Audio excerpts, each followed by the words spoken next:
सत्संगत जी, प्यार से कहना धन निरंकार जी। सब संतों ने ये इतनी सेवाएं करके आज वो संभव हो सका कि सत्संग यहाँ की जाए। तो जहाँ भक्तों ने हमेशा से ये सेवा का भाव ही उत्तम भाव बनाया और जब भी किसी ने सेवा करी वो भाव ये नहीं कि सिर्फ एक भला हो तो हमारा अपना ही हो या हमारे जानकारों का हो। जब भी सेवा की बात आती है उसमें मानवता की सेवा की बात होती है और कैसे ये सेवा सिर्फ कुछ गिनती पे चंद लोग जिनको हम बहुत अच्छे से जानते हैं सिर्फ उनके लिए कुछ करना ही एक सेवा नहीं है। अक्सर संसार में वो बात आ जाती है कि हम कभी अगर एक अपने आप की से जुड़े किसी भी चीज़ में एक सेवा भाव अगर कह देते हैं और मन के अंदर यदि भाव चल रहा होता है कि इस व्यक्ति की अगर मदद कर देंगे तो आगे चल के ये हमारे लिए जीवन में उपयोगी साबित होगा। और दुनिया में कैसे ये खुदगर्जी के भाव को भी सेवा का भाव बताया गया है और संत ही युगों से ये समझाते हैं कि सेवा का असली भाव तो वो भाई कन्हैया वाली भावना का भाव है कि जब सेवा करी तो अपने पराये कोई नहीं देखे। वो एक समान दिल से हर एक में इस निराकार को देखते हुए हर जन की सेवा गई। हर किसी को वो जब इतिहास में उन्होंने पानी पिलाने वाली बात, दवाई लगाने वाली बात कि कौन अपने कौन पराए इससे फ़र्क नहीं पड़ता क्योंकि सभी अपने हैं कोई पराया नहीं। कैसे जीवन में सभी ने जब जब भी एक भाव मन में रखे कि कैसे सत्संग निराकार एक ये जो कड़ी है कि मन में निराकार का वास रखना है और सत्संग आने का भी भाव वही कि निराकार से और गहराई से ब्रह्म ज्ञान को समझना। क्योंकि अक्सर ऐसा भी हो जाता है कि ये ब्रह्म ज्ञान तो प्राप्त कर लिया, उस समय बैठ गए, ये ब्रह्म ज्ञान की दात मिल रही है पर शायद ध्यान कहीं और रहा और फिर वो जब लगभग वो एक आधा घंटा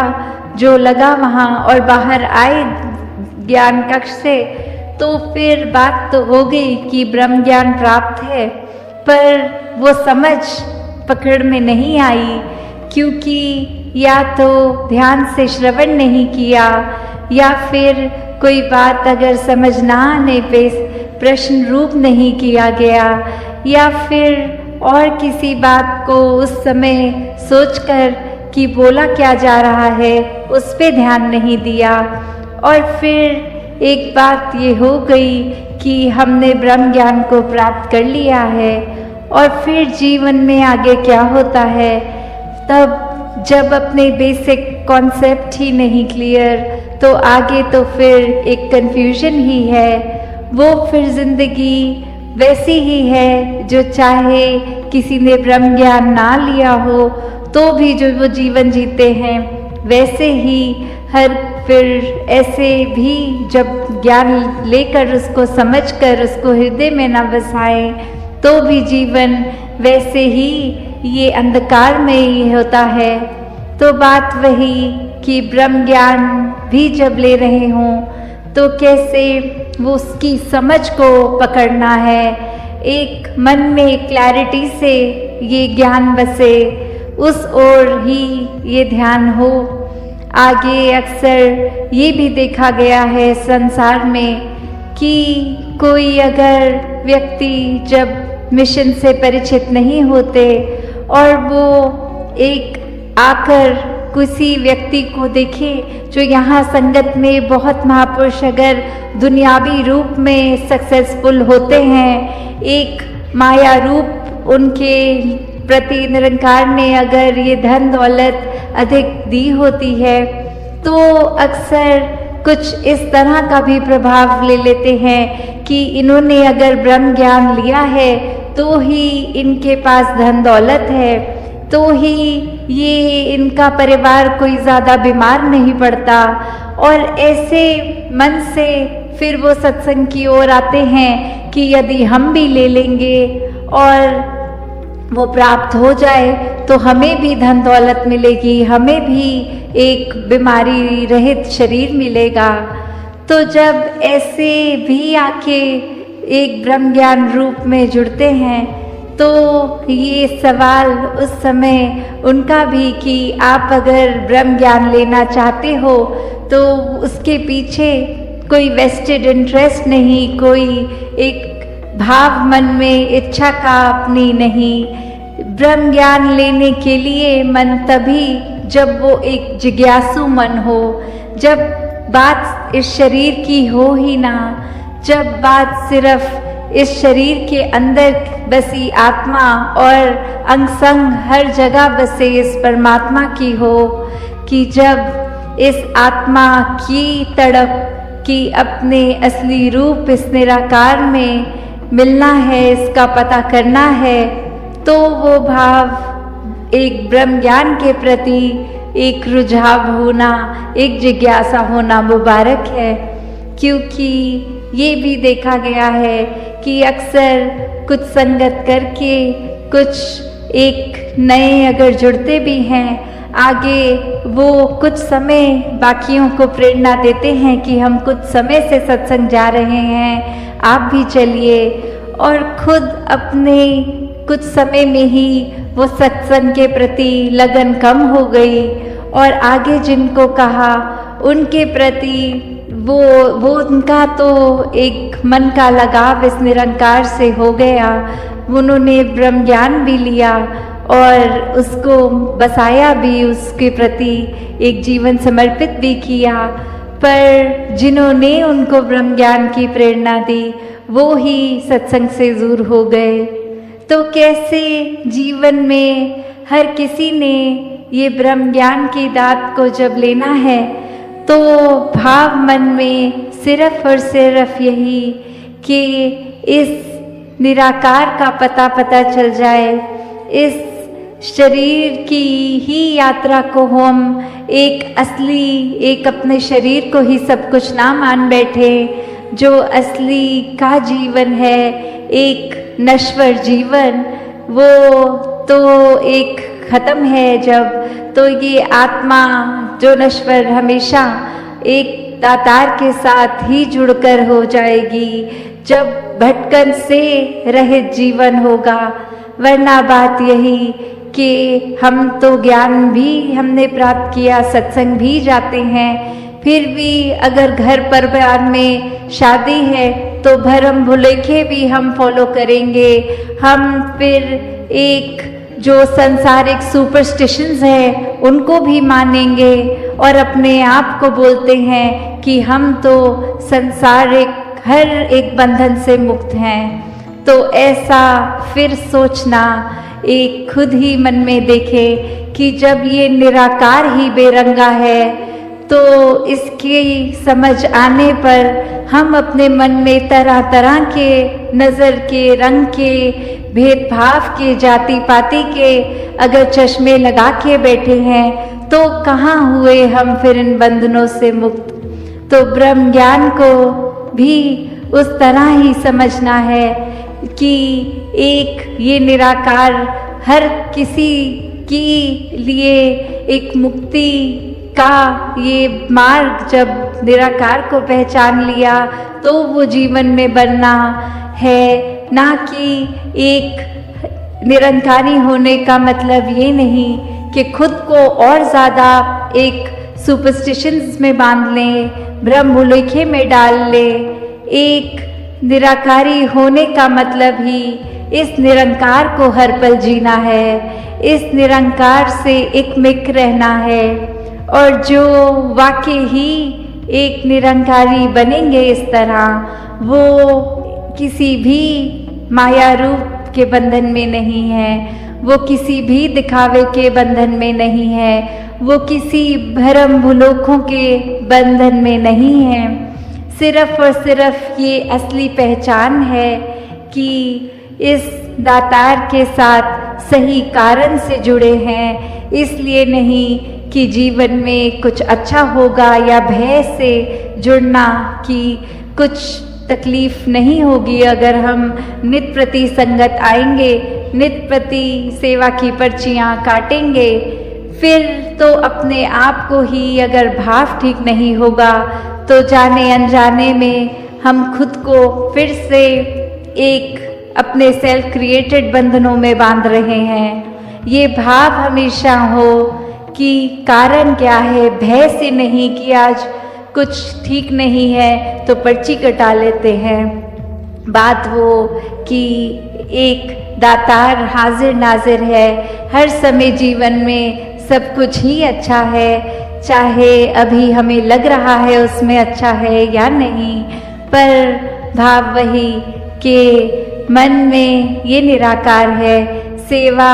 हर समय किसी की भी की जा सकती है, ज़रूरी नहीं कि जब सत्संग आएंगे कोई ड्यूटी लगेगी तो ही वो सेवा है, बस उतना ही दायरा है सेवा का। नहीं, सेवा भी हर समय की ही सेवा है, हर श्वास में की जाने वाली भी सेवा हो सकती है जब ये मूल की ओर एक पूरा ध्यान हो इस निराकार के प्रति। और सिमरन भी इसलिए नहीं कि ये शब्द सीख लिए हैं, तू ही निराकार मैं तेरी शरण हाँ मैनू बख्श लो, तो ये शब्द को भी इसलिए नहीं बोलना कि घर परिवार वाले सभी हर समय बोलते हैं तो हम भी बोलें, वरना कोई घर के बड़े टोक देंगे कि हम कर रहे हैं सिमरन, आप नहीं करते। नहीं, ये अंदर से सिमरन भी करना एक हमारी रूह की ही खुराक है। जिस तरह शरीर में कोई अगर दिक्कत होती है तो वो दवाई में ली जाती है कि शरीर ठीक हो जाए, वहीं ये मन, ये आत्मा के ऊपर अगर कोई माया रूप का मैल चढ़ता है तो ये सुमिरन सेवा सत्संग रूपी ये दवाई ही है जो एक फिर से इस बीमारी जो अगर आत्मा ने थोड़ी कहीं से माया रूप की पकड़ी है उसको छाट के फिर अपने असली रूप में एक प्योरेस्ट फॉर्म इस निराकार का ही अंश है तो ये निराकार ही बनती है। तो कैसे हर किसी ने जहाँ संसार में ये कोशिश हर एक की रहे कि एक हर कोई ही इस दातार का बनाया है, किसी तरह अगर कुछ गलत भी कह रहा है तो भी उसको मन से एक माफ़ करते हुए उसकी भी भलाई का सोचे। अगर अक्सर ये देखा गया है समाज में कि कोई अगर किसी को गलत नज़र से देख रहा है तो भी ये बात कि हमें एक मन में भाव हो कि उस व्यक्ति को किस तरह समझाया जा सके, और यदि वो व्यक्ति अप्रोच से बाहर हो कि सुनने को तैयार नहीं, कोई एक सामने बैठ के एक आराम से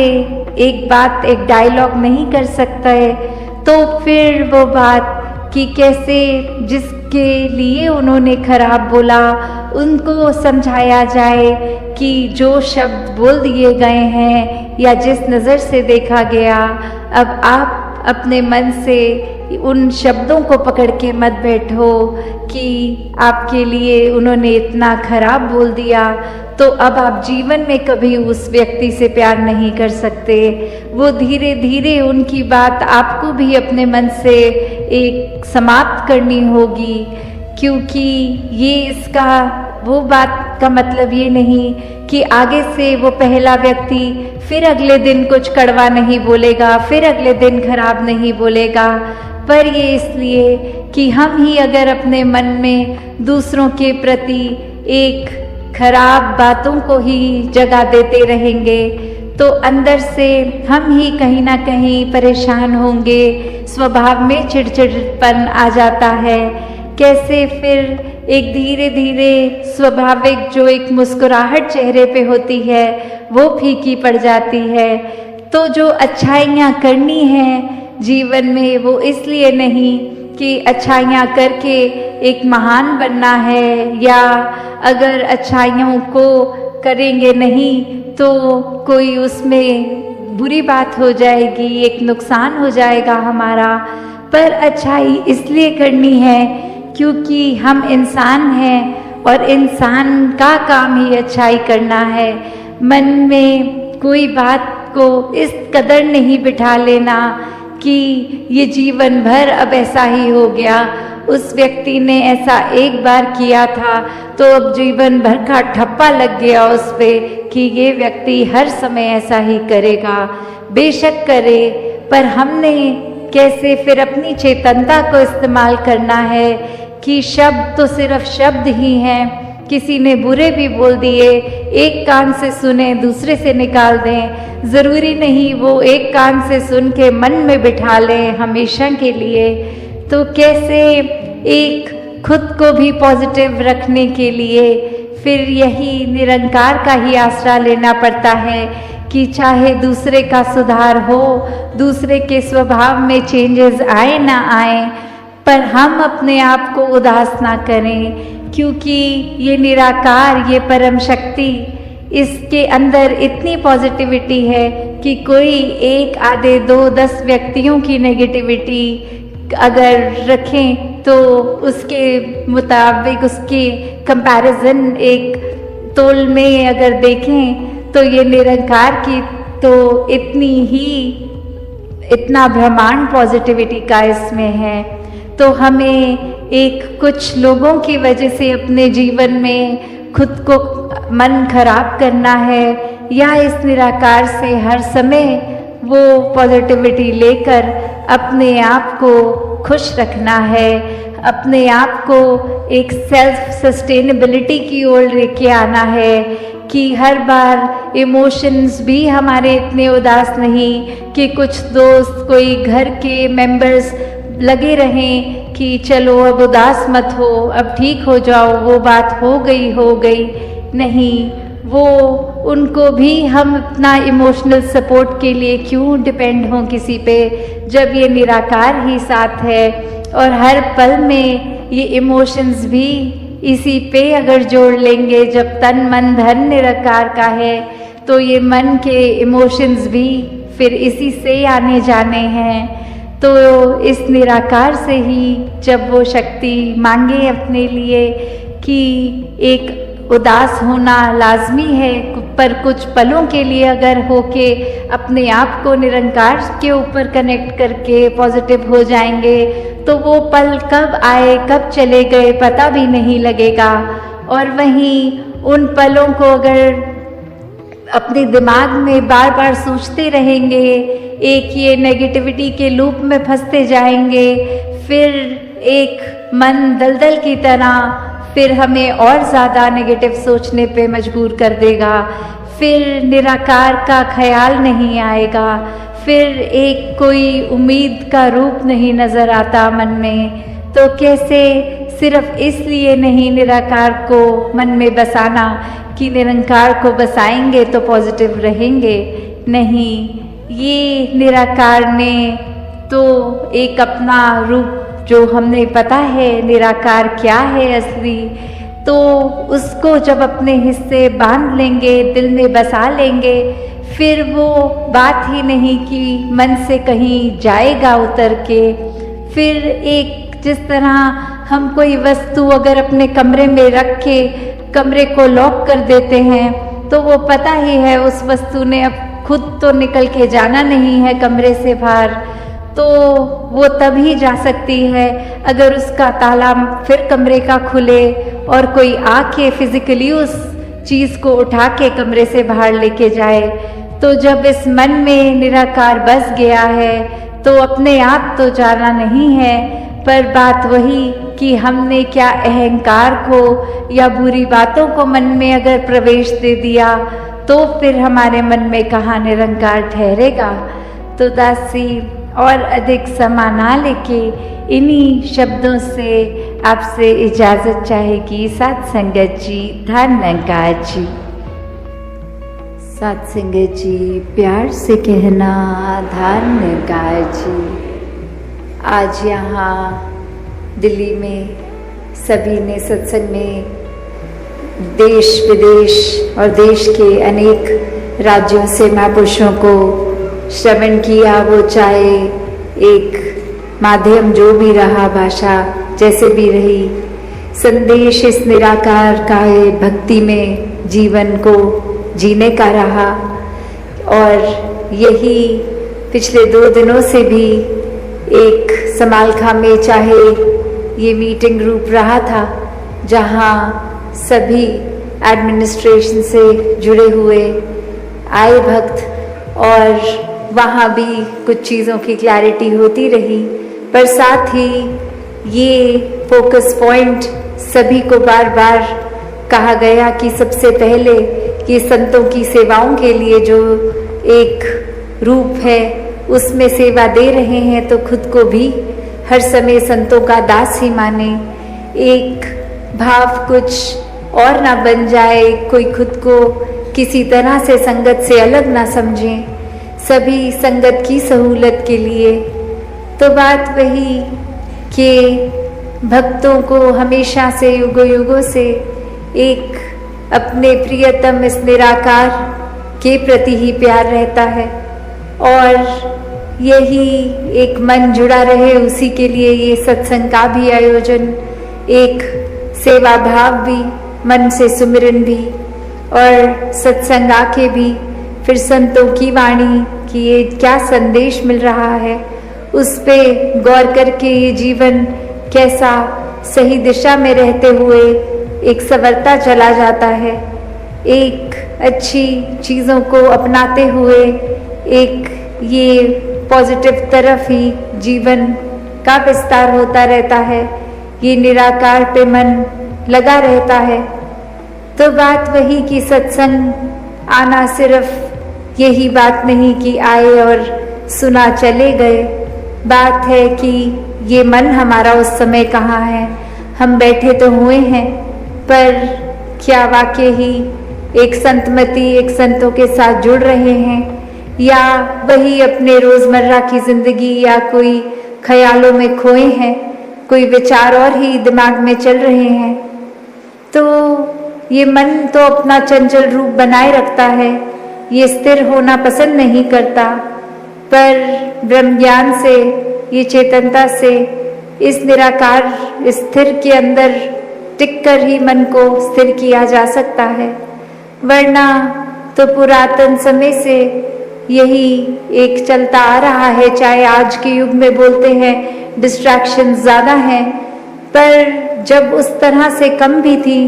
तो भी मन का काम तो यही था, इधर उधर भागना टिकना नहीं, इस निराकार पे केंद्रित कम होता था। तो उस लिहाज में तो कुछ अलग नहीं हो रहा।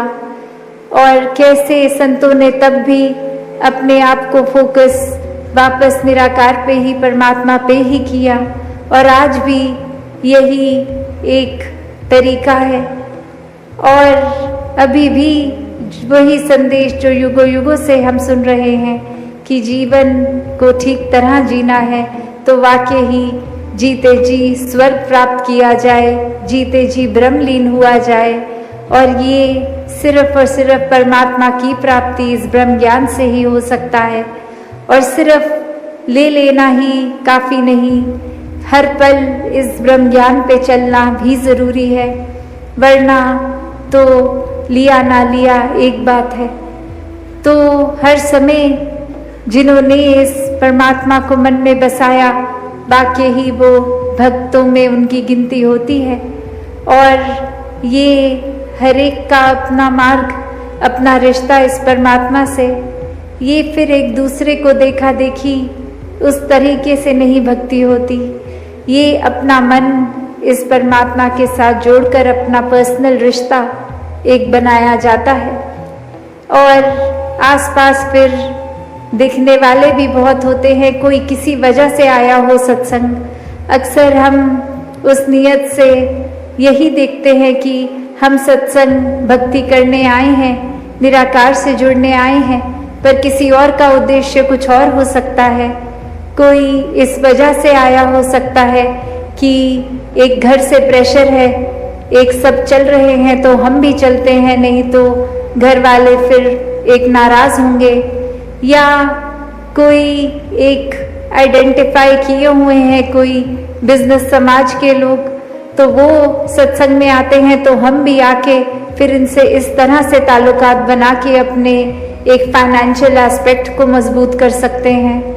कोई भी वजह और हो सकती है भक्ति के अलावा। तो हर कोई सत्संग जो आ रहा है वो भक्ति की नीयत से नहीं आ रहा, तो वो भी अपने अंदर सोच विचार कर ले कि ये सत्संग में अगर भक्ति के अलावा और कोई उद्देश्य से आ रहे हैं तो कहाँ जीवन में खड़े हैं। बाकी चीज़ें तो संसार में हासिल की जा सकती हैं, एक अपने पर्सनल सेल्फिश चीज़ों के लिए तो फिर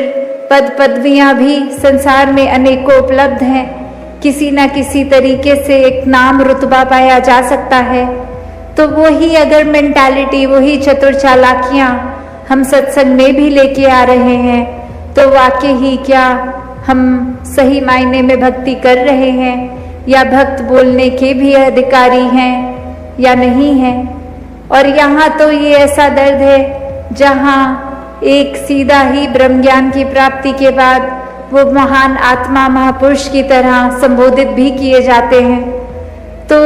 सिर्फ शब्द ही नहीं, कर्मों से भी ये निराकार ही हमारे कण कण में, जहाँ संसार में कण कण में बसा है, हमारे भी रोम रोम से वही प्रदर्शित हो, वही भाव हो। वरना तो ऐसा भी है जैसे अब एक दासी कहानी का उदाहरण लेके ये बात रखेगी कि कैसे एक समय में एक जगह जहाँ सत्संग रूप ही एक गुरु और अनेकों शिष्य उनके साथ ही जगह जगह जाते रहते थे। और एक दिन एक शिष्य अपने गुरु को समझाते हुए बोलते हैं कि आप ही के अनुयायियों के बीच, हमारे बीच में अब कोई ऐसी किसी ने अफवाह बना दी है या कोई बात बोल दी है, उससे काफ़ी अनुयायी टूट गए हैं और अब वो कह रहे हैं कि आज की सत्संग के बाद अब वो ये आएंगे नहीं, वो निकल जाएंगे यहाँ से। और ऐसा बोलने पे वो गुरु के मुंह पे कोई ना आव भाव बदले, ना एक्सप्रेशन बदले। और बात यही आई कि फिर वो भक्त पूछता है कि ये इतनी बड़ी संख्या से हमसे कम हो जाएंगे, तो ये आप इस चीज़ को लेके कुछ चिंता भी नहीं आपके मुंह पर दिख रही। और उत्तर में यही आता है कि जो टूटे हैं वो तो कभी जुड़े ही नहीं थे। तो बात यही वो भी समझाते हैं कि अगर सत्संग में रहकर भी एक सिर्फ कुछ किसी की बात का असर इस तरह ले रहे हैं, कोई बोले सुने पे चल रहे हैं, या फिर एक किसी ने संतमति के अलावा मनमत की ओर जाना है, कोई बुराइयों को हावी होने देना है, तो वाकई ही वो सत्संग सुन भी नहीं रहे थे, वो तो सिर्फ उपस्थित थे। एक उनका शरीर जरूर हमारे इर्द गिर्द हर सत्संग में उपस्थित होता था, पर मन से तो नहीं जुड़े थे। तो ऐसे जुड़ने से तो अच्छा ये एक दोगलापन, ये एक ड्युअलिटी है, ये एक हिपोक्रेसी है। तो ऐसे से ज़्यादा बेहतर है उनका जहाँ मन लगता है वो वहाँ जाएं, सत्संग में नहीं लगता तो घर बैठ लें। तो बात वही कि हर एक को अपना सही कारण पता होना चाहिए कि क्यों आना है सत्संग में। अगर वो भक्ति या निराकार से उस वजह का कोई लेना देना नहीं है तो उससे अच्छा शरीर को भी इतनी फिर मेहनत ना करवाएं घर से सत्संग हॉल तक ना लेकर आए। तो बात वही कि सिर्फ कोई क्रिया की तरह चीज को नहीं करनी, एक वाक्य ही आध्यात्मिक एक पहलू जीवन का, वो सिर्फ किसी को प्लीज करने के लिए या किसी के अच्छी किताबों में घुसने के लिए नहीं है, उनकी नज़र में अच्छा बनने के लिए नहीं। ये भक्ति तो स्वयं का विषय है, ये भक्त और भगवान की बात है। तो अगर वाकई ही ये कारण के बजाय कोई और कारण है तो फिर भक्ति से तो हम दूर हैं। भक्ति तो क्या, एक बार ये भी सोच ले, क्या ज्ञान भी टिका है कि नहीं, क्योंकि निराकार ने भी जीवन में उतनी देर ही टिकना है जब तक सेवा सिमरन और सत्संग को बैलेंस करके रखेंगे, जब तक जीवन में मानवीय गुणों को हम अपने हर पल में ढालेंगे, एक मन को चंचल नहीं स्थिर करके जिएंगे, एक छोटी छोटी बातों का प्रभाव अपने ऊपर नहीं पड़ने देंगे, एक अपनी भाषा को, सोच को दूषित नहीं करेंगे, गाली गलौज नहीं करेंगे, एक कोई भी पहलू जो पॉजिटिव है अगर वो रीजन है तो वो एक बाय प्रोडक्ट सत्संग का जरूर होगा। पर अगर जीवन में एक कलेश का एक रास्ता हमने अपना लिया है, अपना भी दिल खट्टा करते हैं, भाषा खराब करते हैं, मन में नफरतों को पालते हैं, तो फिर एक हकदार इस सुकून के तो हम नहीं हो सकते, चाहे जितना मर्जी सत्संग आते रहें। तो बात सिर्फ वो नहीं कि कोई अटेंडेंस रूप होना है, एक हमेशा बात जो कही जाती है कि एक हाजिरी एक क्वांटिटी रूप और एक क्वालिटी रूप होता है। तो एक क्वांटिटी आए मुबारक है, पर जो क्वालिटी है वो होनी चाहिए, वो फिर अगर थोड़े भी हो पर क्वालिटी हो वो ज़्यादा बेहतर है, जो बिना अपना मन पक्का एक निराकार पे जोड़ने के उद्देश्य से आ रहे हैं। और अगर सभी जो आ रहे हैं वो निराकार पे टिके हैं तो वाकई ही वो क्वालिटी भी अचीव हो रही है, क्वांटिटी भी, और अपना आध्यात्मिक पहलू हर एक का इंडिविजुअली भी एक बहुत ही गहरा होता चला जाएगा। तो बात वही कि हम अक्सर इतने हल्के में ले लेते हैं कि हर संगत में यही तो प्रेरणा दी जा रही है, सिमरन करें, सत्संग करें, सेवा करें, निरंकार पे विश्वास रखें, और तो कोई बात है नहीं तो क्या नया है। अक्सर ख्याल ऐसा भी जाता है, पर इसी बात को गहराई में देखें तो वाकई ही हम खुद अपने जीवन में ये एक्सपीरियंस भी करते हैं कि यहाँ तो इतनी एक प्रोविजन है कि कहीं पे भी हम रहते हैं वहाँ से हमारा सत्संग भवन बहुत ही नज़दीक है। पर अक्सर देश विदेश में जाकर ये सत्संग का कदर हर एक को और बढ़ जाता है, क्योंकि अक्सर कोई ट्रैवल उनके इतने बड़े होते हैं, कोई जगह में तो वो फ्लाइट की टिकट काट के कोई अपने नियरेस्ट भवन पे पहुंच पाते हैं। कई जगह पर किसी और एक हिंदुस्तान में भी अगर देखा जाए तो कभी कभी एक पहाड़ों या ऐसे ग्रामीण एरियाज में अपने भवन पहुंचने के लिए ही वो साधन पैदल भी होता है, बस भी होता है, अनेकों माध्यम बदल के कोई सत्संग भवन आ पाता है। तो जस्ट बिकॉज हमारे पास एक आराम से सत्संग की सहूलत है, हम उसकी कदर ना खो दें। सिर्फ यही ना सोचे कि कोई ऐसा ना भी गए तो क्या ही हो जाएगा। मन में अगर खिंच है वो तो उसकी मोहताज फिर नहीं होगी कि सत्संग भवन दूर है या नज़दीक, वो तो अपने आप ही मन दौड़ता सत्संग में आएगा। कोई ना कोई अगर व्यस्त भी हैं तो मन फिर सत्संग आने का बहाना बनाएगा। तो ये हमारा सिर्फ ये कोई पर्सनल व्यक्ति विशेष एक रीजनिंग हमने कोई स्पेसिफिक पर्सन के एक हो सकती है, पर एक अगर वाकई ही कोई जेन्युइन बात है, कोई स्थिर हो गया शरीर के कारण एक बेड तक कन्फाइंड हो गए हैं या फिर किसी वजह से बुढ़ापे का या कुछ भी वजह और शारीरिक एक तबीयत ना ठीक होना, एक किसी और पे डिपेंडेंसी हो गई इस शरीर की, तब तो समझ में आता है कि स्वयं अगर चल फिर नहीं सकते तो कैसे आएंगे। पर ऐसे केसेस में ये परिवार भी बहुत साथ देता है जो वाकई ही इस परमात्मा से जुड़ा है, फिर वो भी कोई ना कोई तरीका सत्संग तक लाने का बना देते हैं। पर जहाँ पर अपना शरीर ठीक चल फिर रहा है, वहाँ फिर हम अनेक अपनी बुद्धि के कारण ही कोई ना कोई कारण बना लेते हैं कि आज की सत्संग मिस भी हो गई तो कोई बात नहीं, हम इस समय एक ये काम कर रहे हैं, वो कर रहे हैं। काफ़ी बार हो सकता है वो एक जेन्युइन वजह भी हो सकती है कि कहीं बहुत ही ज़्यादा एक आवश्यक जगह पे पहुँचे हैं, तो एक शरीर है वो एक जगह पे तो एक ही जगह पे हो सकता है। तो जहाँ तो बहुत जेन्युइन है वहाँ फिर मन से सत्संग ना आके भी वो मन में ही सत्संग बस गया है, तो कहीं कामकाज पे ऐसे अटक गए हैं तो वो उधर भी उस समय मन सत्संग में है तो सत्संग ही हो रही है। पर जहाँ सिर्फ इसको बहाने की तरह यूज़ किया जा रहा है कि एक टाइम मैनेजमेंट हमारी खराब है तो हमने सत्संग के समय ही 10 काम करने हैं और फिर कह देना है कि व्यस्त हैं इसलिए सत्संग नहीं आ पा रहे, तो फिर तो वो एक बहाने वाले खाते में जुड़ गया। वो कोई जेन्युइन इशू नहीं, एक असली कारण नहीं है सत्संग ना पहुंचने का। तो सत्संग को भी एक उतनी ही महत्वता दें। अक्सर कोई ना कोई दलील दिमाग देता है कि हम सत्संग नहीं भी पहुंच पाए तो कोई बात नहीं, मन से तो सुमिरन चल ही रहा है, कोई ना कोई तरीके की सेवा भी कर रहे हैं, तो सत्संग में एब्सेंट हो भी गए तो कोई बात नहीं। पर वो फिर अगर वाकई ही कोई असली वजह नहीं है, मन की बनाई चीज़ें हैं या एक हमारी मिसमैनेजमेंट है,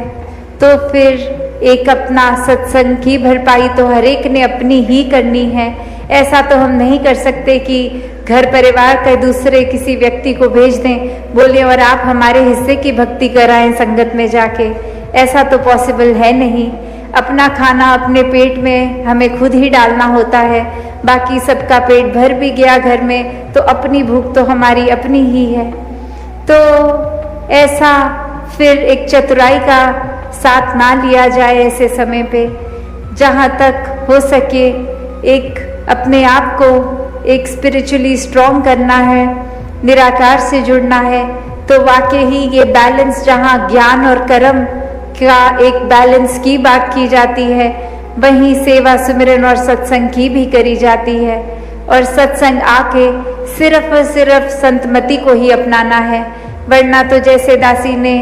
एक अभी जिक्र किया भी कि सत्संग में फिर ध्यान इधर उधर भटक रहा है, कोई क्या कर रहा है, हर कोई अपनी ही वजह से आया होगा। हम तो भक्ति के लिए आए हैं, वही करके जाएं, वही अपने हिस्से लेकर जाएं, और किसी से कोई एक क्या कर रहा है क्या नहीं हमारा कोई मतलब नहीं है। तो हम इसी तरह फोकस रह के जीवन में भक्ति सेवा सिमरन सत्संग के रूप में भी करते रहें, अपने जीवन के हर पल में चेतन होके इस ज्ञान को कर्म रूप भी सुंदरता बख्शें। साथ संगत जी, धन निरंकार जी। साथ संगत जी प्यार से कहना धन निरंकार जी। साथ संगत जी, ब्रह्म ज्ञानी बोलकर सोचने से अच्छा है सोचकर बोलना। साथ संगत जी, चलिए जानते हैं इस विचार के माध्यम से ऐसा है, प्रमाण करें और ध्यान से सुनो। महापुरुषों बड़े प्यार से कहिए धन निरंकार जी। महापुरुषों, आजकल की इस भाग दौड़ भरी जिंदगी में कई बार हमारे साथ ऐसा हो जाता है कि हमें किसी बात को लेकर बहुत ज्यादा क्रोध आ जाता है या गुस्सा आ जाता है, और जब क्रोध हमें अपने बस में कर लेता है तो उसके बाद हम अच्छे और बुरे की समझ खो बैठते हैं और किसी अपने को ही हम कुछ ऐसा बोल जाते हैं जो हमें बोलना नहीं चाहिए था। फिर बाद में जब सब कुछ शांत हो जाता है, जब हमारा क्रोध या गुस्सा खत्म हो जाता है, तो उसके बाद हमें एहसास होता है कि हाँ, मैंने उसको यह बात गलत बोली है, मुझे उसको यह बात नहीं बोलनी चाहिए थी, मैंने उसका दिल दुखाया है, उसको ठेस पहुंचाई है। वह तो मेरा अपना है, तो मैं उसको ऐसे कैसे बोल सकता हूँ। कहने का भाव साथ संगत जी हमें बहुत पछतावा हो रहा है। तो महापुरुषों, इसी संदर्भ में दास आपको एक वाक्य सुनाता है। आशा करता हूँ आप ध्यान से सुनेंगे और इस वाक्यांश को सतगुरु की सीख समझकर अपने जीवन में भी लाने का प्रयास करेंगे।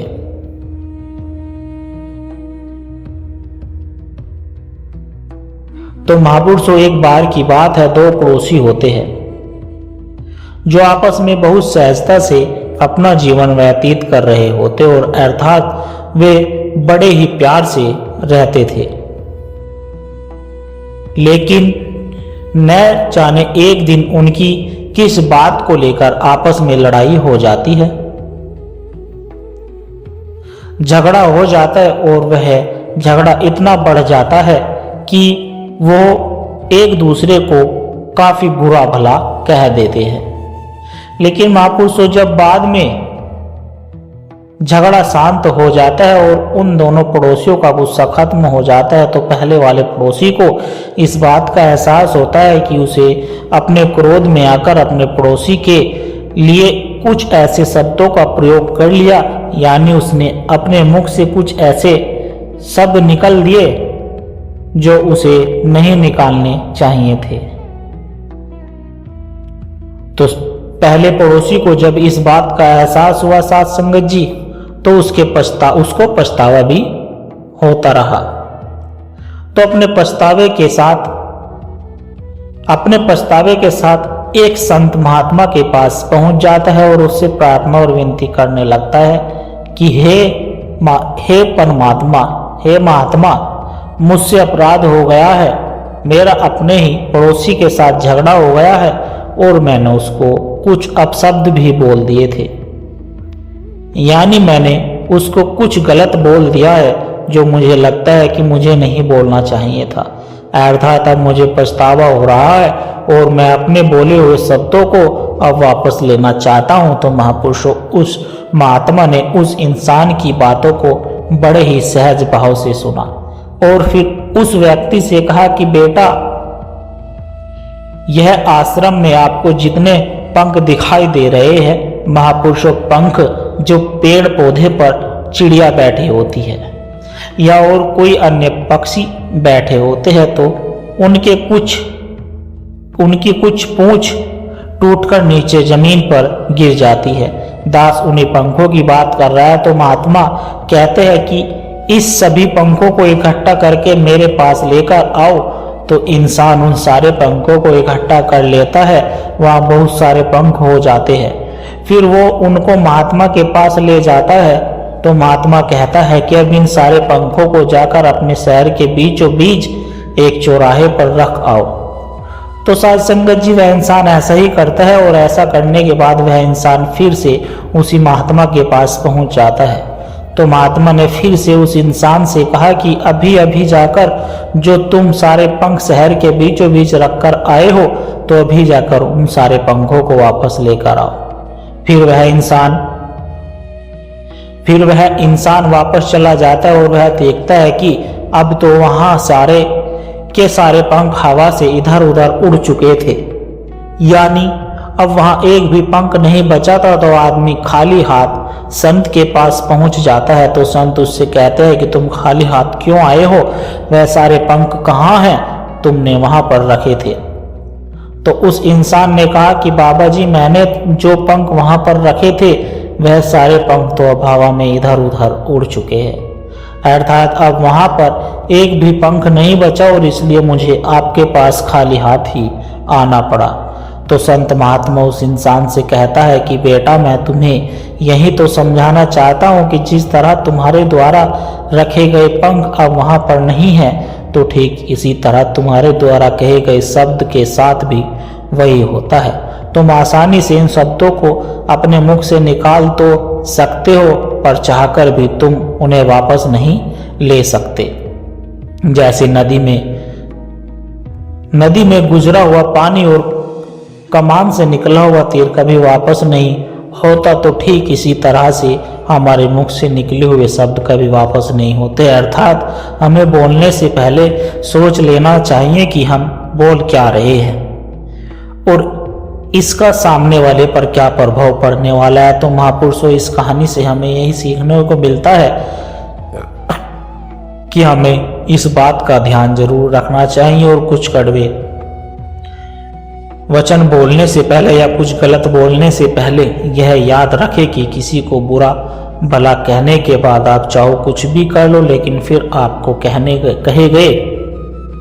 उन शब्दों को वापस नहीं ले सकते। लेकिन अगर आपको वाकई में कहे गए शब्दों का पछतावा हो रहा है और आपको यह एहसास भी हो रहा है कि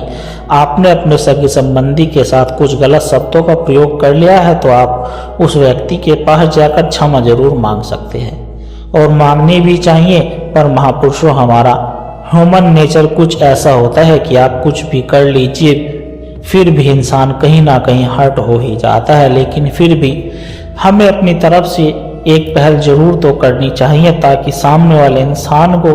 जिसको हमारे द्वारा कहे गए शब्दों से काफ़ी दुख पहुंचा है, काफ़ी ठेस पहुंची है, तो थोड़ी सी कम हो सके। और हमेशा इस बात का भी ध्यान जरूर रखें कि चाहे